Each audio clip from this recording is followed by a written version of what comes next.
even through affecting policy in your local government. You also have access to societal structures that allow you to do most anything that you would want to do, as long as you don't impede on the personal agency of other people in the same culture. So basically, the world is your oyster. The sky is the limit. You can do most anything you like. But this is not the reality for many people around the world today. These people have either been born or pushed into a situation where they can no longer expand their life opportunities. And in fact, most of them find these opportunities shrinking as they continue along in life. The injured man in the parable of the Good Samaritan is an example of somebody who has lost their ability to do something of personal justice in a very immediate and a very serious way. They're lying on the side of the road. Their clothes are gone. Their money is gone. There's not much that they can do to improve their situation. In fact, because they've been beat up and left for dead, ultimately, they're just going to pass away on the side of the road. So they need somebody to engage in social justice. They need somebody to come along and help them out.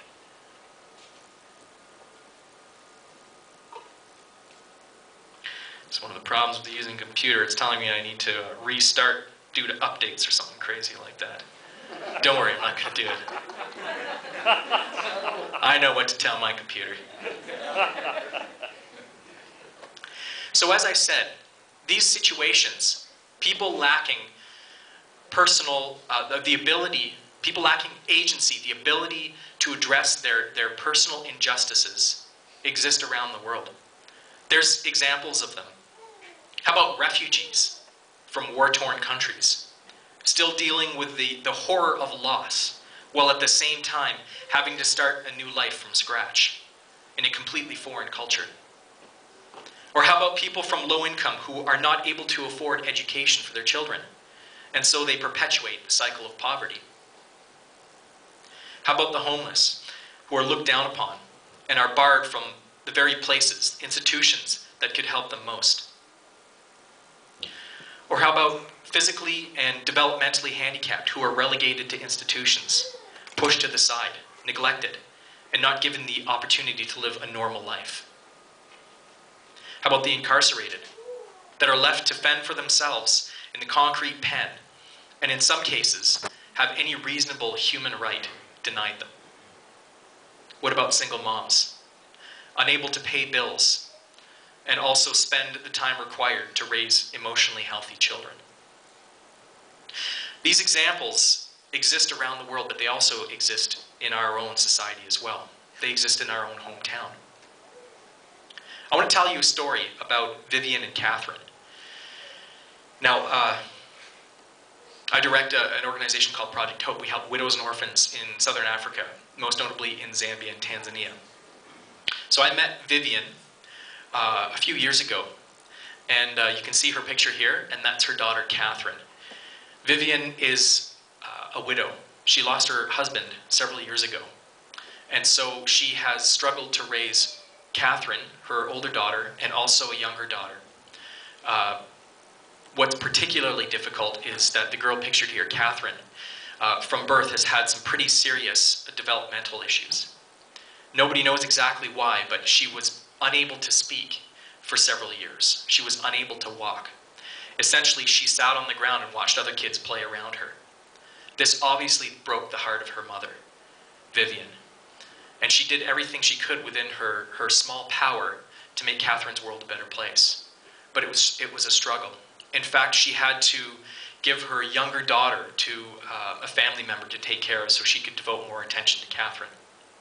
Well, fortunately, Francis, who is pictured here on the far right, one of our partners, heard of this situation. And so he stepped in and he helped out.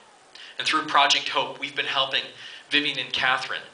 We've been providing resources for Catherine to get to a special school where there's some particular education that she's receiving. Her confidence has gone way up. This was not this past trip, but the trip before I visited them. And Catherine was up, she was walking, she was even running, she was laughing, and Vivian had this huge smile on her face. Things were going well. Well, 2 months ago, I received an email from Francis, and he told me that Vivian was ill and passed away. So now Catherine has been struggling to find a place to stay. Right now, she's living with a grandfather who is aged and not very well himself. And she's been going to a school that doesn't have anywhere near the same attention that the school she used to be attending was, but it's too difficult for him to make sure that he gets to the school every day. There's a special school in town that Catherine visited, but she just couldn't hack it there. I don't even know what's happening with her younger sister. So the question is, do you care? Do you care about Catherine? Do you care about what's happening with her? I don't tell you this story to guilt you. I tell you this story because they're friends of mine. I've gotten to know them.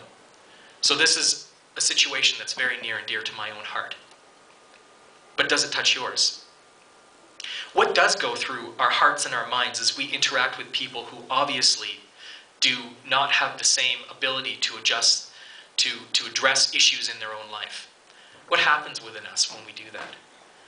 Let's look at 4 different motivations that might push us to act in a situation like this.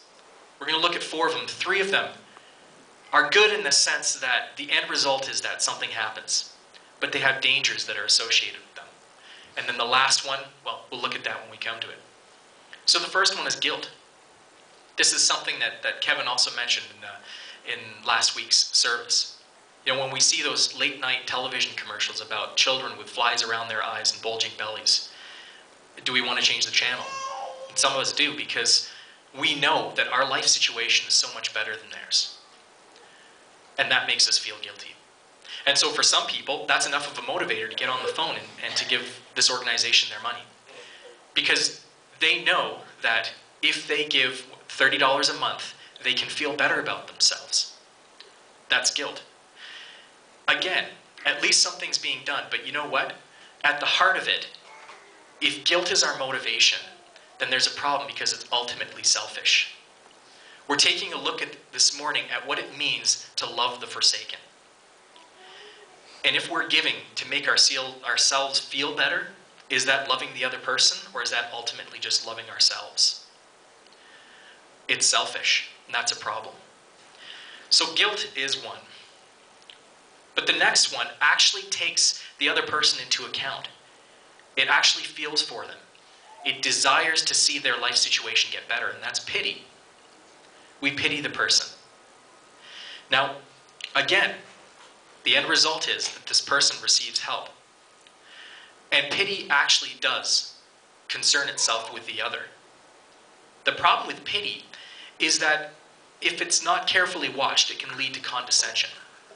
And that's essentially the belief that, okay, I know that there's a separation between us. I know that my life situation is better than yours, so I'm going to do something about it. The problem is, if that's not checked, eventually we're going to say that, I realize that my life situation is better than your life situation, and you know what, that's okay. And maybe that's even the way it's supposed to be. We don't have to look far back in history to see that a whole lot has been done. You look at colonialization, where many societies went and they said, your situation is worse off than ours, but that's the way it's meant to be. You look at the caste system in India. It essentially says that it's okay that you're impoverished. I might help you if I do feel emotionally inclined to, but the system is okay. Another problem with condescension, that if it's left unchecked, it will turn into our despising the other. So not only do we say that the system is okay, but eventually we're going to say, I don't even want to be involved in people of a lower social standing than myself.